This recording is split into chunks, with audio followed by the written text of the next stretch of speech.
All right. Welcome to another edition of Buc What You Heard. My name is Gene. You can reach me at super heavyweight. Well, actually, not anymore super heavyweight. I am the real Taco Pimp now, as I am trying to transition over to Twitch. So, long time. So, muscle memory, you know how that goes. How's everybody doing tonight? I will be talking a little bit about the Tampa Bay Buccaneers and basically what's going on with the Tampa Bay Buccaneers right now. How are things going in the offseason? What direction are they going? A lot of questions that have been asked to people. Willie Horace, what's happening, my friend? How you doing? Um, a lot of questions that people are having for Jason Light. What direction is this team going? Who are they going to keep? And who are they going to let test free agency? Um, so many questions. For me personally, I'm not as into the offseason this year because I'm going to be very honest. I want this team to win. Before you could really be invested in the offseason, the team has to really start winning. They have to figure out what's going on and right the ship. And I know that we have talked about this. Hey, Big Herm, what's going on, my friend? Um, I just getting the show kicked off here. But for me, I just don't have that. I'm not as excited about the off season like I normally am. And I kind of took a couple of weeks off, right after the season ended, did a couple of shows, and it just wasn't feeling the same as it normally does. And I realized that a big part of that was that, with the Bucs underachieving, it's just like, man, how can we can't keep going down this path. The Bucs need wins. So it's going to be very important. Horace, I heard Bell and Brown are looking at for a place this season. Guys, again, with the announcement that they kept Joe McCoy, and I don't know how long that will be or if he does stay. You're talking about two guys that I've said the Bucs really don't need. They just don't need them. I've always felt like this team underachieved, and I know you guys are going to agree with me on this. The Tampa Bay Buccaneers have been outcoached. I would say over the last 3 seasons on multiple occasions, games that were winnable games, and it just they just don't. And you're right, Big Herm. As far as cap space, but I'll get to that in a moment. I think when you look at the offense that the Tampa Bay Buccaneers had out there, I believe that they just needed a better play caller out there. There were a lot of opportunities that the Bucs had, whether it was clock management or just overall game management, and I felt like the Tampa Bay Buccaneers they underachieved in that aspect. Uh, I believe they have a lot of talent on this team, and I understand the big names are sexy, like Bell and like Brown, Antonio Brown. But at the same time, when you've got a Mike Evans on your team, when you've got a Chris Godwin on your team, and I know a lot of people do not like this, but you still have Deshaun Jackson on your team. Uh, that tells me a lot. There's a lot of talent on the offensive side of the ball. You won't see a lot of big moves on the offensive side of the ball. A guy that like a Peyton Barber, I don't know, are they going to bring him back? Right now I'm just kind of sitting back and waiting to hear the news, so I'm not sure what's going on. Saying, hey, what's going on from Mississippi? Um, tall FL guy. Yeah, you know what? You are absolutely right, and you are right. Bad coaching held this team back. Um, I know you guys remember the game.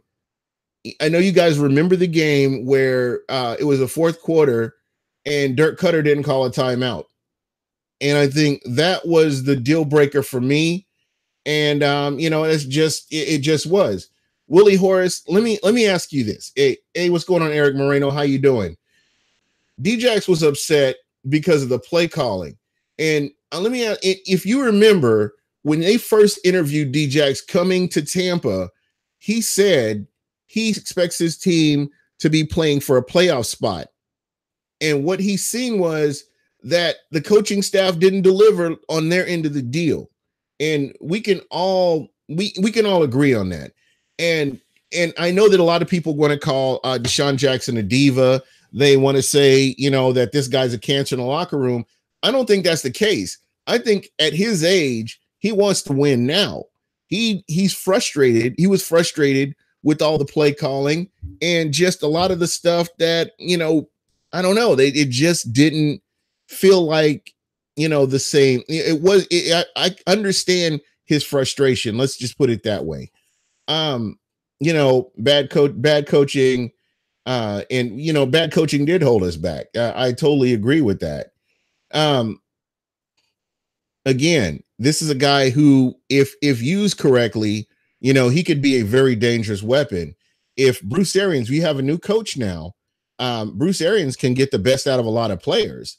I mean, you saw what, if you paid any attention to the Arizona Cardinals, I would have to say that their offense was not that good. I mean, as far as talent goes, their offense, they did not have a Mike Evans on their team. They had Larry Fitzgerald, who is a first ballot Hall of Famer. And, basically, he's like on the decline of his career. But what I'm saying is the level of talent that they have on this team, Bruce Arians didn't have while he was in Arizona. So my expectations are higher only because I believe that this team can definitely do more than what we've seen from them. So, we'll just kind of have to wait and see what happens. And, hopefully things just kind of improve over what we've been seeing. And I don't know. I just, they were talking about John Ross. John Ross has had a lot of injuries. So I'm not sure how that would play out. You still have a Deshaun Jackson under contract. I'm just kind of basing what I'm talking about based on the actual roster right now. As they make moves, we'll get a better idea of what the Tampa Bay Buccaneers are going to do.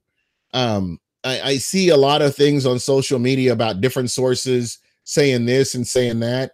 And it's just like, they just, they're putting all this stuff out there and we don't know if it's true or not. I would just rather take a moment and just wait and see what happens, if it's true or if it's not true. So that's kind of where I'm at with it, really. And it's cool to talk about this stuff. Yeah, I'm definitely on the same page because you just want this team to win. And that's pretty much where, kind of going back to my original thought there. I want this team to win. It's not about who's on this team. It's about the team playing as a collective team and doing what they need to do to win. And I think that to me is the most important part. And I think it's something that gets lost as a team that hasn't had a football team that's gone to the playoffs on a regular basis. So to me, when I look at this team, I want this team to win. And that's what it all comes down to. As far as who's there, they all have to play as a collective team and they have to play 4 quarters of football and there has to be accountability. So, there's a lot of things that are going on that need to happen. And I think that with this coaching staff, it's possible that it could happen. Let me get back out here to the chat. We have a speed guy. What about John Ross for a speedy deep threat? Again, we're talking about John Ross, but with his injuries concern me. And I can give you some examples. We look at Vinny Curry and his injuries. I know he's not on offense, but I'm just kind of going back a little bit. You had Vinny Curry, you had Bo Allen, who never saw the field, and he had a history of concussions. Just injuries just scare me. I realize that injuries are part of the Bucs, are part of the game. It's just part of the NFL because it's such a violent sport. However, there are players that, have maintained healthy and, done what they needed to do to keep themselves in condition. And, just players that continually have injuries, that just kind of concerns me. Question the Andre Ellington signing. How do I feel about that?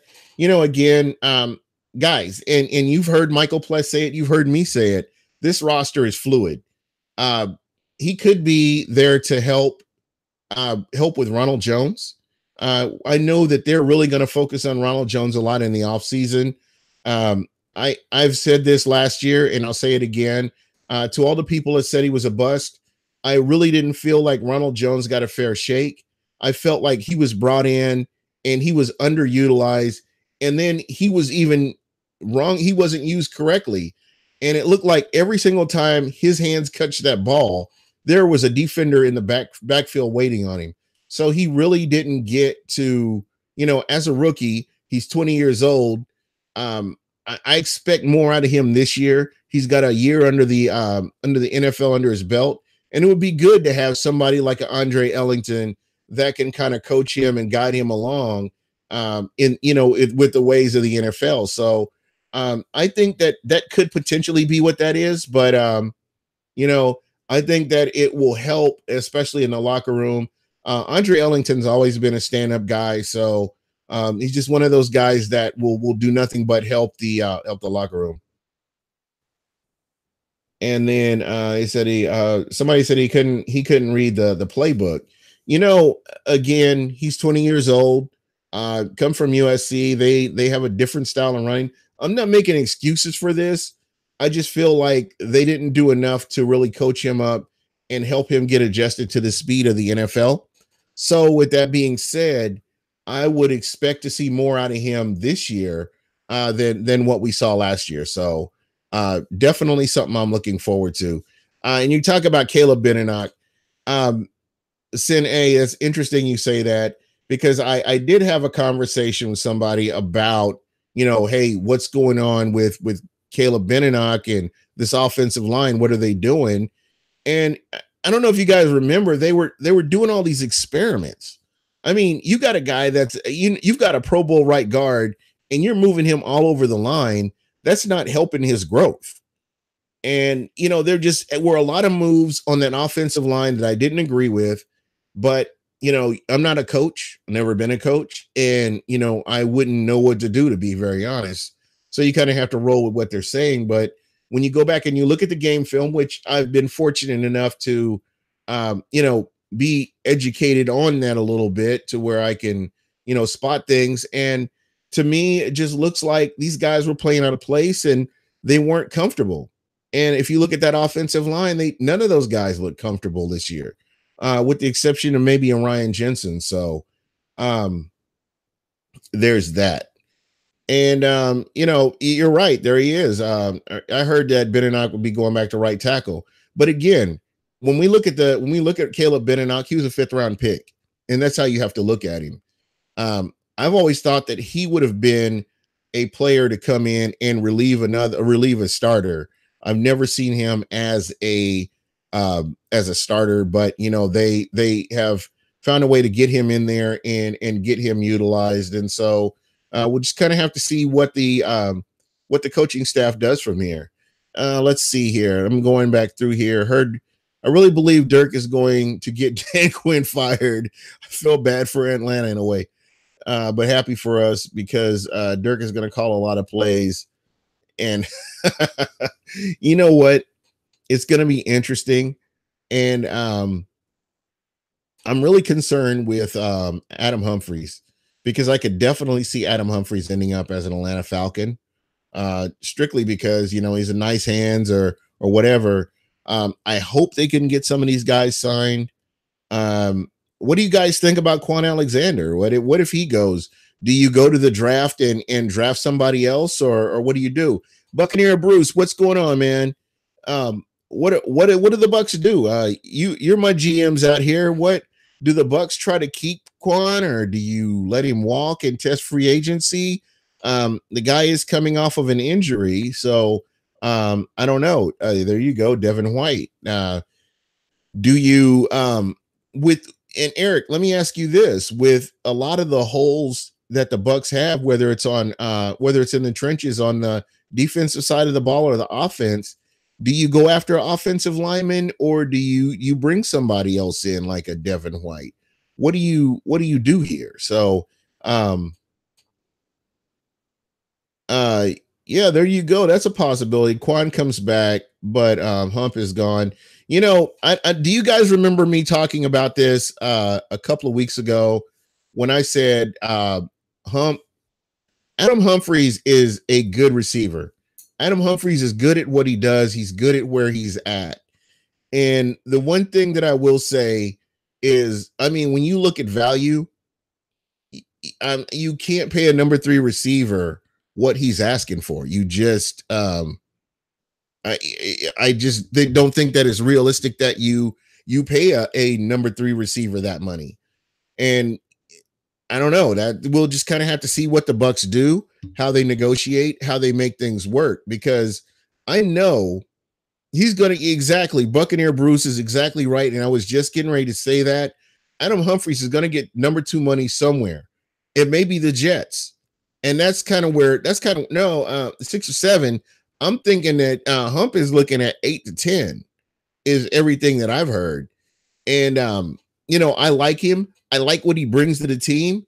However, as a Bucs fan, you can pick up somebody else that you could put in that number 3 position. There are some guys on this team that could potentially vie for that number 3 position. So I don't know. It's really interesting.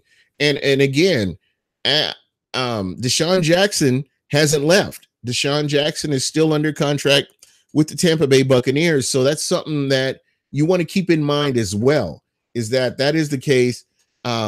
So, what do you do? How do you fix this? And I don't know. It's going to be really interesting to see how this all works itself out. So I'm seeing a lot of people talking about Hump going to the Patriots. Justin Watson. Here's another guy who I would like to see get a little bit more time, get a little bit more time as well. Could Justin Watson be a younger version of Adam Humphries? That remains to be seen. So we'll kind of have to wait and see how this all plays out. Parrish Campbell, 3rd round. Interesting. I'm going to, and that's somebody I really haven't had a chance to look at, but Stephen Pryor, I will look at him and check that out and let you know. And let's see, Willie Horace, DJ had a talk with the coach and brought in early his game plan. John Brown, Brown, I don't know if DJ leaves. Again, there's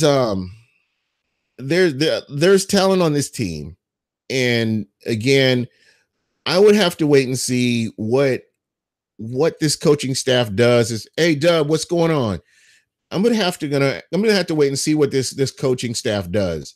I really don't have a real grasp on what Bruce Arians wants, who he wants to keep, and who he doesn't want to keep. So, that's kind of why I haven't really said a whole lot.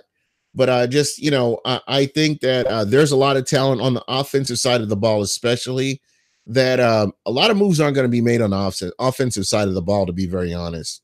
I could see offensive line, possibly running back, but other than that, I don't really see a whole lot going on the offensive side of the ball.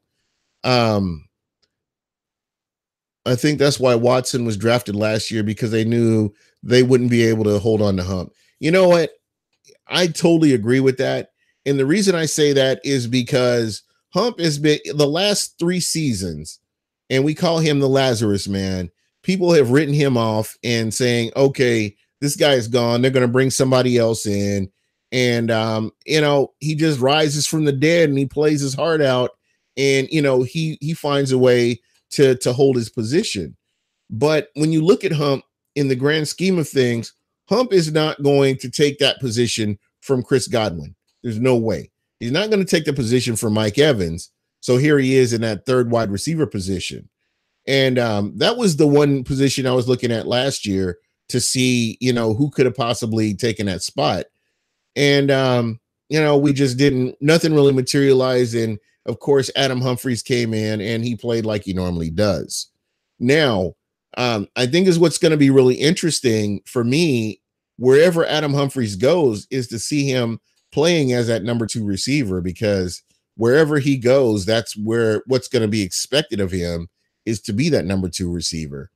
And so I don't know. We'll just kind of have to see what happens, because I don't know about you guys, but he doesn't have that breakaway speed. He's good with speed and space. However, when it comes to breakaway speed, it's just he can get run down. So he's got good hands. He's good for he's a good possession receiver, good in the slot. However, again, when he gets those big gains, people can run him down. So I don't know. I just don't see him as a number two receiver. But again, we'll just have to wait and see what happens. And let me get back in here. We could trade Djax to Dallas in next year's draft, if not happy with trade deadline. Hump will stay in Tampa, 7 to 8 million. Eric, who's telling you this, bro? It's not going to happen, man. This guy, the Buccaneers could have signed him last year, but I think he wanted to get to free agency because there are teams out there that have a lot of money and they will overpay. I don't know if you guys remember the whole Mike Glennon situation. This is very similar, different position, but kind of the same scenario. Mike Glennon had a chance to stay here, make X amount of dollars, but he wanted to go out and be a starter. And well, you see how that all worked out. But in this instance here, you've got a Adam Humphries who is in a weird position. And Dub, I'm right there with you. I think that Atlanta may go after him. Here it is again. Here's a guy. Russell Shepard was the same way. Here's a guy who you look at what he's been able to do and the contributions he made, and here he is. I mean, here's a guy that he can come in and help your team, but he's just not a number two receiver. And these guys that are desperate for wide receivers, these teams like the Jets would take an Adam Humphries in a minute. Let's see, Bobo Wilson as well. There you go. I think Bobo Wilson will kind of have to see again how some of these players are getting coached up. I think what's going to be interesting, and I don't know about what you guys think about this too, is how are these guys going to be coached up this year? And we'll be able to tell for sure if it was coaching or if it was the player personnel that was the problem in 2017, 2018. Because I'm telling you, there were a lot of players that I felt were talented, and I felt like they underachieved. So again, you've got a competent coach coming in here. He's got a really solid coaching staff, a lot of teachers. So we'll see how that all plays into it. And let's see. Let me go back here. There's a chance Hump comes back. What if DJ leaves or gets traded? Hump gets 4 years. No. There again, you're overpaying for a player, and we haven't even talked about free agency yet. So again, yeah, I understand the familiarity with Jameis Winston. I understand knowing the system. I understand a lot of that. However, this is a guy he's wanting number two money, and it's just not going to happen. I just don't see it. Eric Moreno, if DJ leaves or Evans or Godwin goes down, we're in trouble. I can see that, especially with Evans. I think Chris Godwin is still coming into his own. Another guy we haven't really talked about tonight is OJ Howard. OJ Howard is another guy that I believe can definitely help this Buccaneers team to really, to get to that next level. Just keeping him healthy is just going to be the most important part is keeping him healthy. So we'll see how that all works out. P. Cody, DJs can split as soon as possible. Again, dude, I think coaching had a lot to do with why he was so disgruntled. And I keep going back to that. I think he held up his part of the deal. I don't think the coaches held up their part of the deal. And I think that's what it comes down to. Question, would you give up the first pick to the Jags for Ramsey? Actually, it's interesting you say that.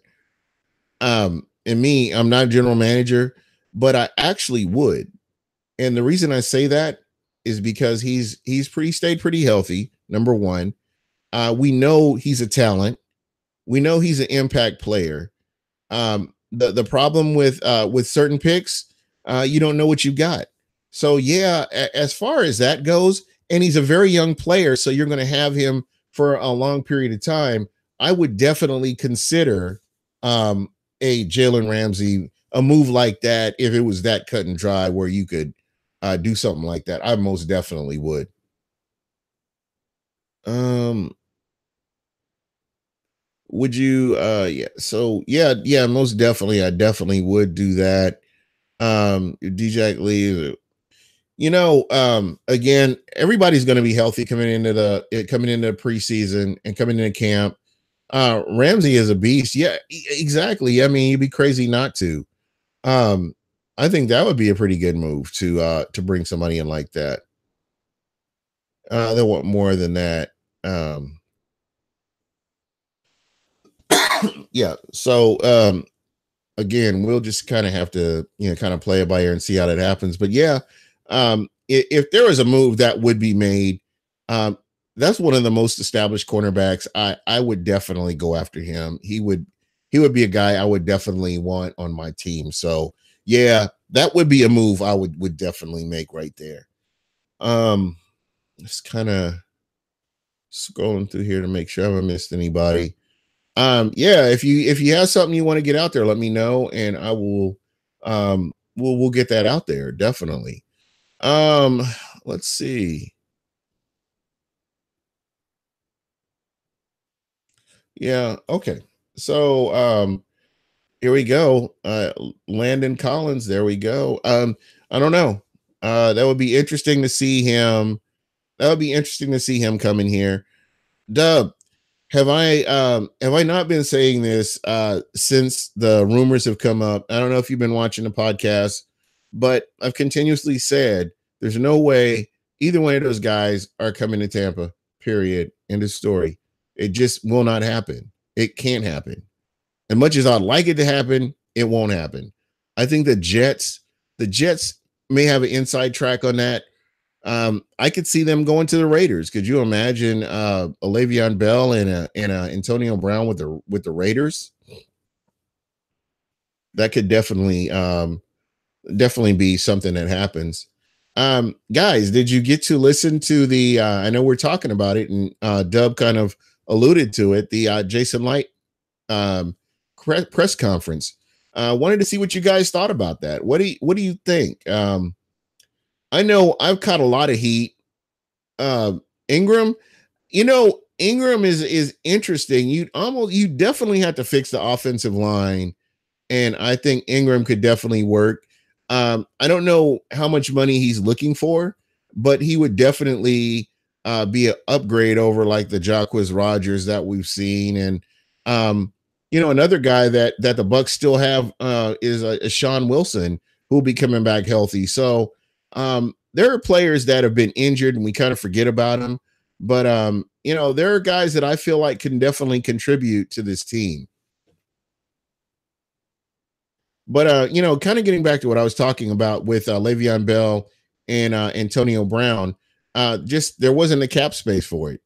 And with all the depth issues the Bucs have, and the Bucs have depth issues, believe it or not. I just can't see how you would bring in a Le'Veon Bell or an Antonio Brown when you got to deal with a max contract looming. There's just no way to fill all your holes and bring in somebody, a big name player like that. Everybody should watch the press conference today. Jason said he would definitely not be opposed to moving down, and Arian said he thinks his team is stacked with talent. Ingram and Jones combo. Yeah, that's a possibility. Um, Again, they're watching the game film. They're looking at these players. And I don't know if you guys remember last year in the preseason when Bruce Arians called the Bucs game, and he automatically identified some coaching deficiencies, not coming right out and saying it, but he identified some coaching deficiencies last year in the preseason. And I don't know. I think that he was on to something. And I think he's gonna come in and fix a lot of stuff. Who do you think? Who do you think that we will sign in free agency, Collins or the Honey Badger? Um, that's interesting. I probably would like to see Collins. I like Collins. I like the Honey Badger too. However, I would like to see Collins. I would probably scoop him up myself. If I'm a GM. Again, we've got some nice young pieces back there, and I think that they've just been, again, the coaching is the looming question over all this from last year and the year before. So I'm really interested to see what the coaching staff does, especially with the secondary, and if how many changes need to be made at the secondary position, and was it the scheme? So it'll be really interesting to see that. Barber as a third down back. You know, I'm Peyton Barber is a free agent, I believe, and I'm not sure if he's coming back or what's happening with him. I know about the playbook, so I'm imagining they're going to probably try to keep him. Um, Barber almost ran for 1,000 yards. Had they committed to the run, Barber would have had your thousand. That would have been your 1,000 yard rusher, and he would have been the first one since Doug Martin in 2015. So Jason and Aaron said they love speed, or so that wide receiver from Ohio State, Campbell, is probably a guy to watch for in the combines. Okay. Yeah, it should be really interesting to see. Yeah, okay, that's right. He's a restricted free agent. So again, a lot of moving parts here. It'll be really interesting to see just what the Tampa Bay Buccaneers do with all that, with all these different pieces. So I don't know. Do you believe Noah Spence' career will turn around with the defense moving to 3-4? Absolutely. Absolutely. I'm gonna go on record saying that I felt like the coaching didn't do him any favors when he came on, and I feel like he was always in the doghouse with this past regime, and this is a guy that I'm actually rooting for him to go out and turn his life around, turn his attitude around, and do what he needed to do to get into the NFL, only to end up with some nitwit uh, defensive coordinator that wouldn't change his ways. I mean, it's frustrating. So I'm really hoping that this guy does turn his life around. Hey, Lane Johnston, what's going on? Hey, you know what? You're here, and that's all that matters. Um, Again, this is going to be a really, I would say this next 2 months is going to be really interesting to see what the Tampa Bay Buccaneers do. I want you guys to keep in mind, don't freak out if the Bucs aren't making moves the first week into free agency. Don't be freaking out, because they've got their guys identified that they're looking at. And trust me, there will be moves made. There will be some players that will get shifted around. I don't think we've seen everybody getting cut from off of this team as of yet. So again, it remains to be seen what's going to happen here. Let's be honest. Dirk tried to keep Jameis off the field the whole season. He tried to prove Jameis was the problem. You know, um, Dirk Cutter is Dirk Cutter. It was interesting, talking to guys that went to Arizona State. They still hate Dirk Cutter to this day. And they said the guy is stubborn. He's set in his ways. He won't try to make adjustments, and he's just that kind of guy. So it's crazy to think that, I just kind of brushed it off a little bit. But when I think back to some of the things that I've heard about Dirk Cutter, it's really interesting now, with him being the ex-coach, how we see him now, and just looking at his body of work. So it should be really interesting. He and Mike Smith have been running the same scheme since '01 with the Jags. Yeah, and it's crazy. It hasn't changed up a lot. Um, it kind of reminds you of I don't know how Lovie Smith was. Lovie Smith was very reluctant to change a lot of things. So I don't know. And let's see. Let me make sure I'm not missing anything here. Yeah, Dirk definitely played favorites, and that's something. You know what? As a head coach, you want the best players on the field. And Dub, to your point, you can't play favorites. I mean, that kills the morale of a team. I mean, even if you compare a team to a workplace, you can't play favorites because everybody sees it, and it doesn't help your cause. So it's one of those things you really can't do. And if you do it, it doesn't help out. So who are some guys you're looking forward to seeing in the combine this year? Um, You know what? This is embarrassing. This year, I've been just kind of sitting back and just listening to everybody else. I haven't really been doing a lot of research because I really want to see what this team does this year. And after watching what the Patriots did, watching some of your other teams like the Eagles, teams that played as a collective team and they won as a collective team, that's what I expect to see from this team is a team that can win in the trenches and win as a team in 4 quarters of football again. We've talked about that before, but I think that's going to be huge. So to me, right now, I'll be happy with whoever the Bucs get. I'm good with it as long as they can turn it around and put this team in a position to be playing for the playoffs, playing for the NFC South Championship. Um, I think this is something that, as a Bucs fans, we should really be talking about more than anything.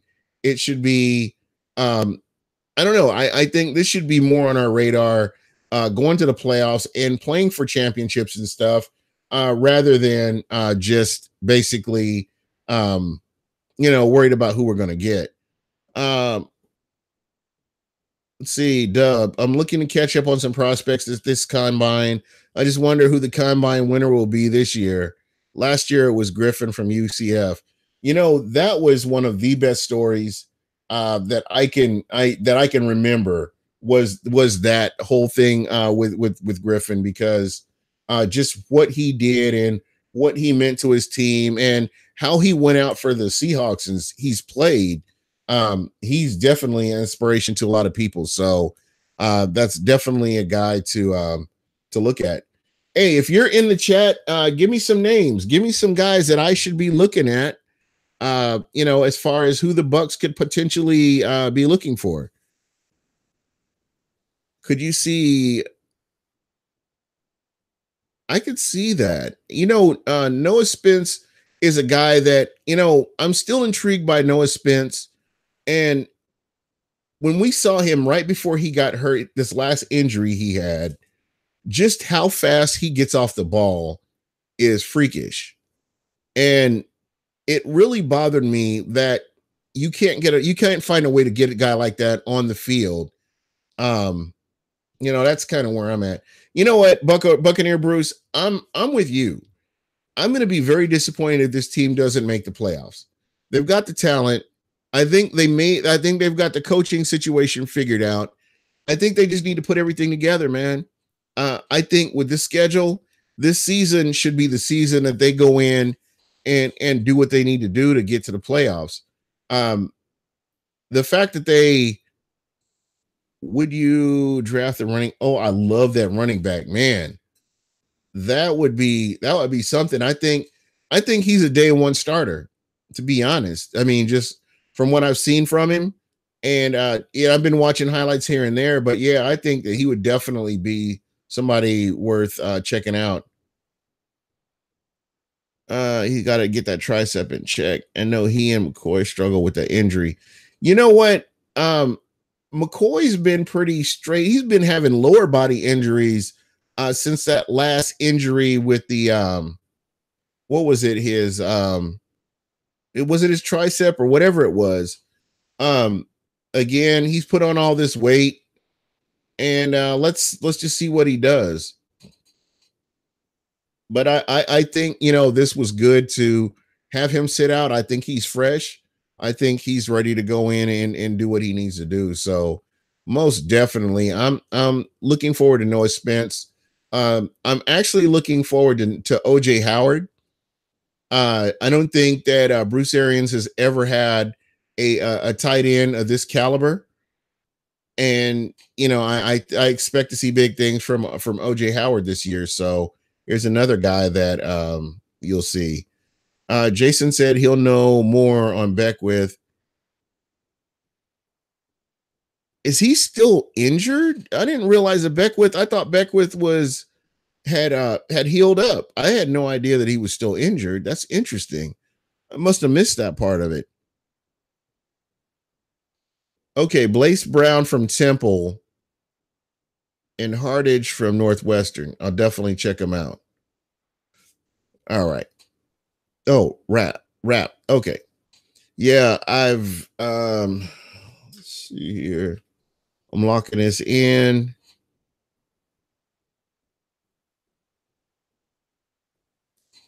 Give me a second. I'm actually locking this in because all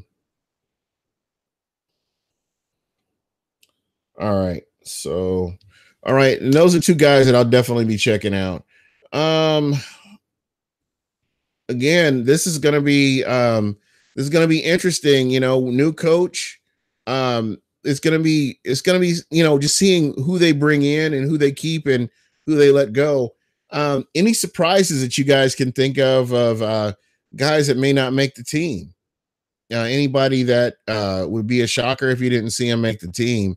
I know that defensive line is going to be really interesting to see how that all works out with the defensive line. Who do they keep, and who do they let go? I don't know. It's one of those another one of those things that we'll just kind of have to wait and see what happens. But just going through the chat one more time, and I'm gonna jump off here. I'll have Plus on next week. Plus had other things that he was doing today, so we couldn't get him on. But I just thought I'd jump on here anyway. I keep thinking Hargraves might be the next, get the axe next if he doesn't show up in practice. Dub, let me say this. If I remember correctly, and I'm not a Gators fan, unfortunately, so I didn't really get to see Hargraves a whole lot. I always thought he was a press man guy. I don't remember seeing him play any zone. And I would believe that his skill set plays into what this defense does. So I think that he will yeah, okay, that's what amazement. Thank you. I think you're putting him at his strength. I think this press man is in his wheelhouse. And I know that I saw a couple of clips of him D'ing up Amari Cooper, and I thought he didn't do the best, but I thought he did all right. So again, I think playing to his strengths, as he talked about. I thought that what Bruce Arians was saying. I think that we'll see that where he's going to get these guys playing at their strengths. So amazement 717, what's going on? Amazement. Quick question. He did pretty good as a press man, though. I thought he did pretty good, considering the talent that's in the SEC. And when they switched him around to zone, it's hard for somebody going from press to zone. It's not an easy conversion. Vice versa may be different, but from press to zone, it's just a different animal, as I recall it.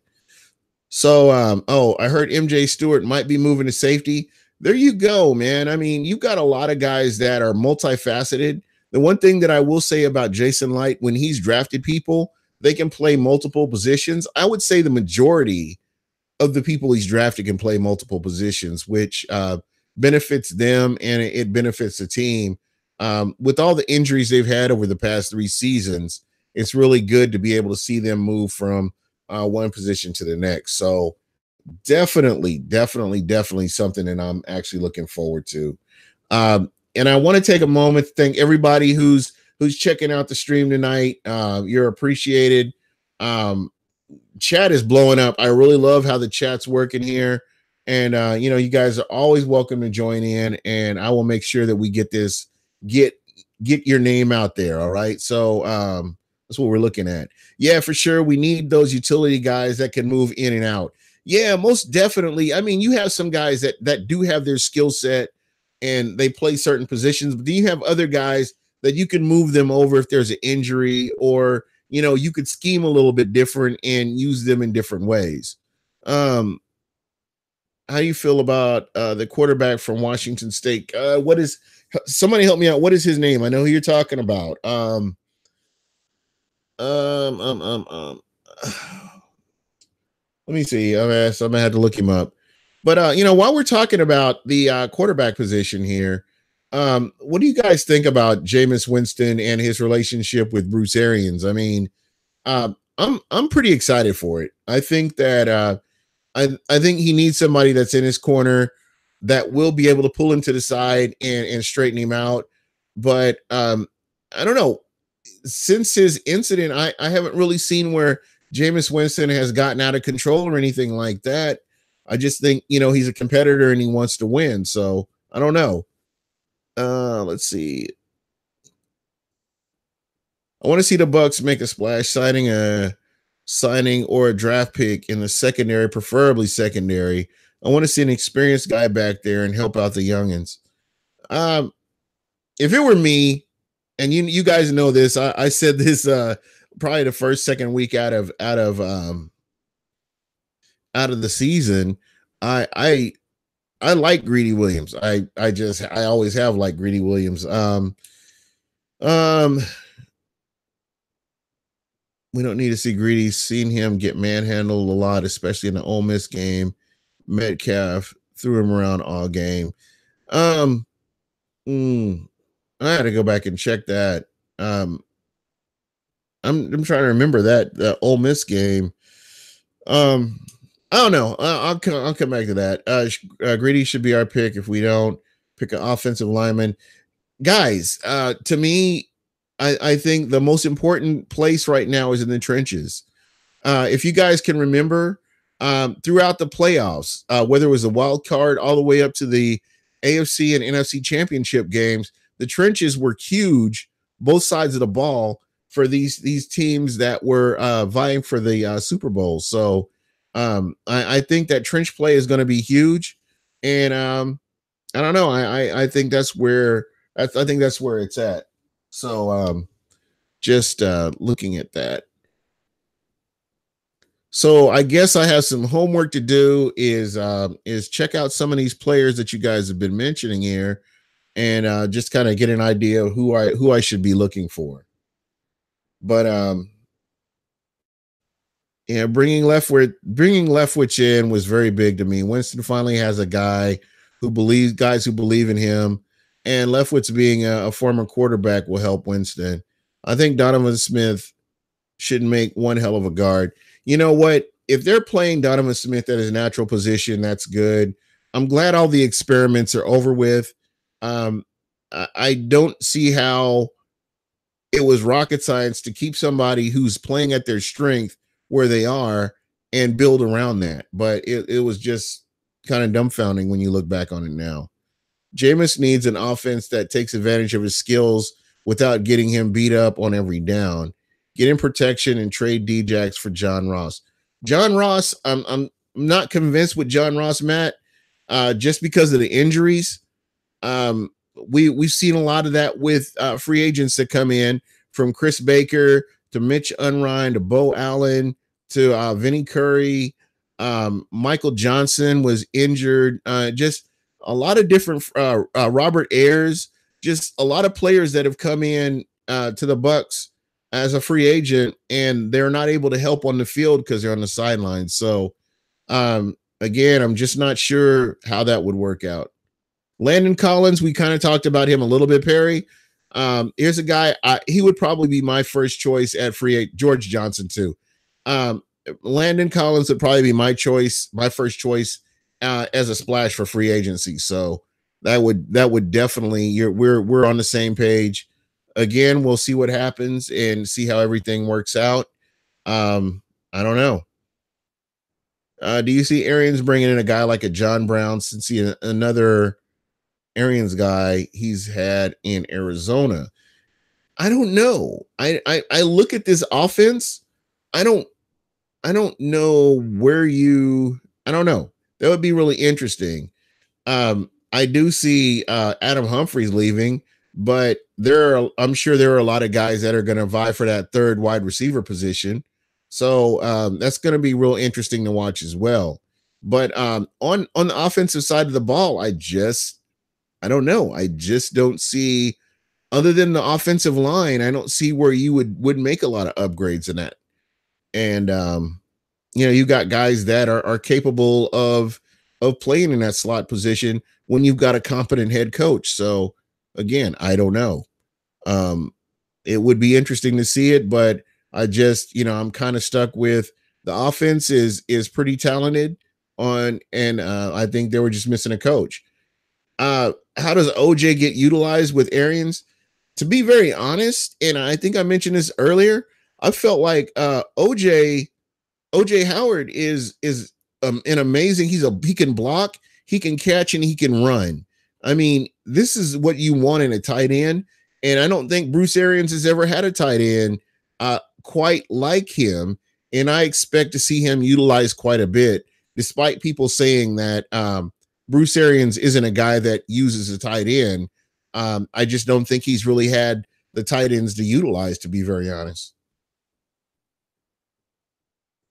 So let's see. Make sure I haven't missed anybody here before I jump out of here. Um, well, guys, I can't believe it's been an hour already, but I did want to thank everybody that's in the chat, everybody that's watching. I appreciate all of everybody's looks. I mean, I do this, and again, I was talking to somebody today. I do this because you guys don't really get a voice out there, and I think that's kind of frustrating that you guys don't get to say what you really want to get out there, and that's why I try to I try to get that kind of thing out there for you guys. But I'm gonna be here next week with Michael Pless. I will be joined next week by the guys from Locked On Bucs, and definitely check them out. That if you're not following the Locked On Bucs podcast, please check them out. It would be greatly appreciated. Matt Chu, changing up the training staff to keep our guys playing. We need a good enough O-line to establish a run game and let Jameis throw safely. Stafford at center would be a nice signing. Hey, Matt, to be very honest, it's going to be great to see this, the change up, especially on the offensive line, getting players back to their natural positions. And, like Willie Horse talking about a backup QB. Yeah, that's definitely on the list as well.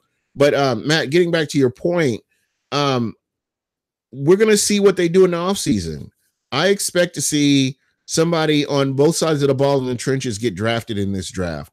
So a D lineman, edge rusher, or possibly somebody on the offensive line side of the ball. So look for that because again, this team has talent, but they have depth issues. So that's going to take a little bit to get that all cleared up. And again, it's just going to take a little bit of time to make it happen. Dub, thank you so much. I appreciate that comment from you. And again, it's one of those things. They just we just got to keep rolling with it. I would love to see Jason Light do what he did last year, trade back and get some more picks. That can do nothing but fill holes that you have with your depth issues. So if they make a pick at number 5, I'm good with that. However, if they move back, I'm good with that too. Either way, I think the Bucs are in a good spot. And as long as they can hit a home run with those picks, that's what we want to see. So that's kind of where I'm at with all this. But anyway, that's pretty much it for me tonight. I didn't have a whole lot. I wanted to kind of chop it up with you guys a little bit. And it's great that everybody, continues to contribute in the chat. Thank you so much. I appreciate it. Oh, record prediction. Record prediction. Let's see. I don't know who's going to be on this team. This roster is fluid. I tell you what, Perry, I will give you a prediction. after the draft. How about that? I normally don't do it, but for you, I will do that. After the draft, you ask me that same question and I'll get you one. I promise. Amazement 717, as usual. I appreciate you as well. Perry Mathis, thank you. Matt Chu, P. Cody, thank you so much. Willie Horace. Let's see. Dub, thank you. Trying to make sure I missed him. Buccaneer Bruce, thank you so much. You guys are the best, man. You know, you make the chat fun. And again, Perry, you can hold me to that. I normally don't do it. I don't normally give records, but I will for you because you asked me to. First game, Falcons Buccaneers next season. Jameis is going to